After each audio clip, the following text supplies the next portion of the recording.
Welcome to our channel. Today we how to activate Starz on Firestick step by step clearly. To begin activating Starz on your Firestick, first, make sure your Firestick is connected to your TV and powered on. Navigate to the home screen of your Firestick. Using your remote, scroll to the search icon at the top of the screen. Type in Starz using the on-screen keyboard.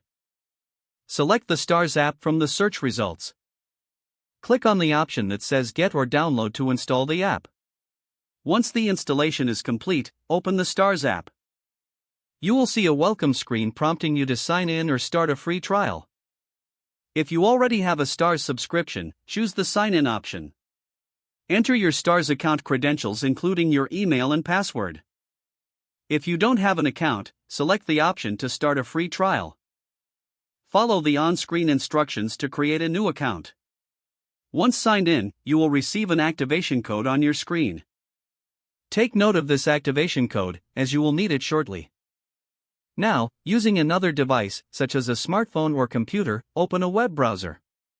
Visit the Starz activation website, which is usually located at www.starz.com/activate. Once on the website, enter the activation code displayed on your TV screen.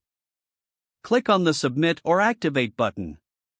After a few moments, your Firestick will refresh and your Starz app will be activated.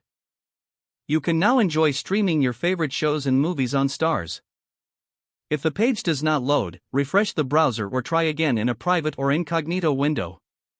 Make sure you are using the correct email address, then retype it carefully to avoid small typos. If your password is not accepted, use the reset option and create a new strong password you can remember. Check your spam folder for verification or security emails, then complete any requested confirmation steps.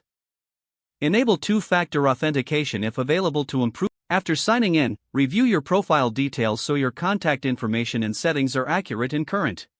If you see an error message, note it down and try again after restarting your device and internet. Log out when you finish, especially on shared devices, to keep your account and payment information secure. Don't forget to like this video and subscribe to our channel for more step-by-step tech guides.